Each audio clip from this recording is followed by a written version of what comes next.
Domestic violence is one of the most pervasive yet hidden issues facing women around the world, and raising awareness about it is not only necessary but urgent, because millions of women continue to suffer in silence behind closed doors, trapped by fear, shame, financial dependence, cultural stigma, or lack of legal support. And while society often talks about progress, education, and equality, the harsh reality is that within homes, the very spaces meant to provide love, safety, and comfort too, many women experience physical abuse, emotional manipulation, psychological trauma, and even economic control. And this cycle of violence does not just harm women, it destroys families, damages children's mental health, weakens communities, and holds entire societies back from true development, because violence inside the home ripples outward into schools, workplaces, and public life, and awareness is the first and most critical step toward breaking this cycle. For domestic violence thrives on silence, secrecy, and denial,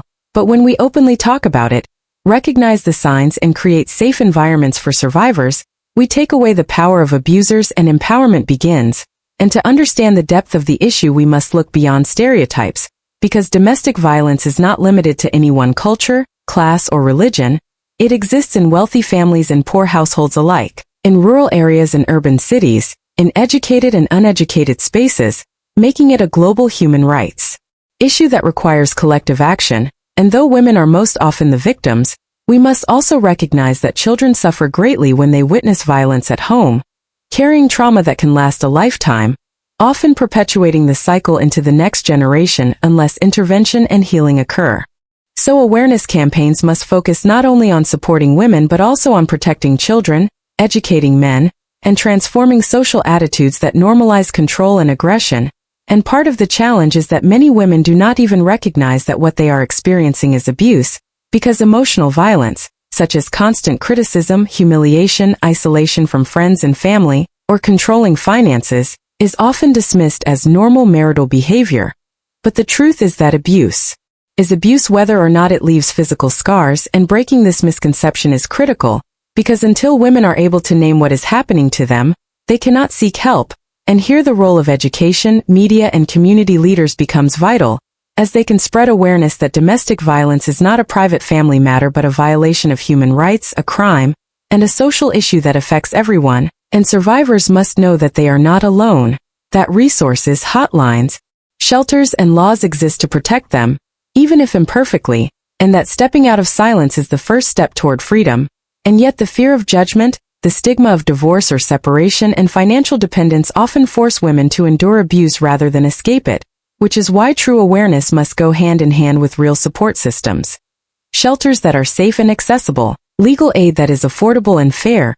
counseling that heals trauma, and job opportunities that allow survivors to rebuild their lives. And governments have a responsibility to ensure these systems exist, but communities and individuals also have roles to play. Because ending domestic violence requires a cultural shift where families teach boys respect and empathy instead of entitlement and control,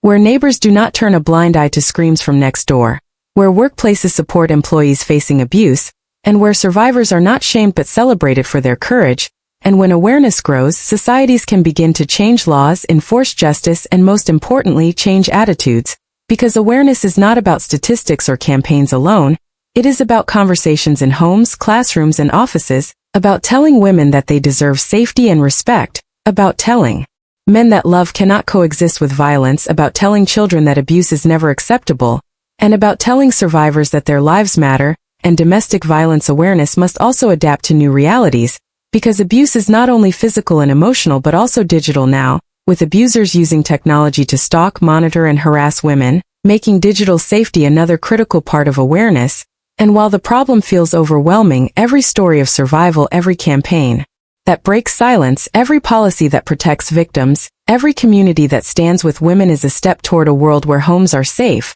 where love is not twisted into control, and where women can live without fear in the very places they should feel most secure. And when we talk about domestic violence, we must remember that silence only protects abusers, but awareness empowers survivors, challenges culture, and saves lives. And so raising awareness is not just the responsibility of activists or organizations but of all of us, because domestic violence is not a women's issue, it is a human issue, And the time has come to build a culture of zero tolerance where every act of abuse is condemned, every survivor is supported, and every child grows up knowing that home means safety, not fear. And if we truly want to build strong families, healthy communities, and peaceful societies, we must start by breaking the silence around domestic violence, amplifying awareness, and committing to action that ensures no woman, no child, and no family ever has to live in the shadow of abuse again.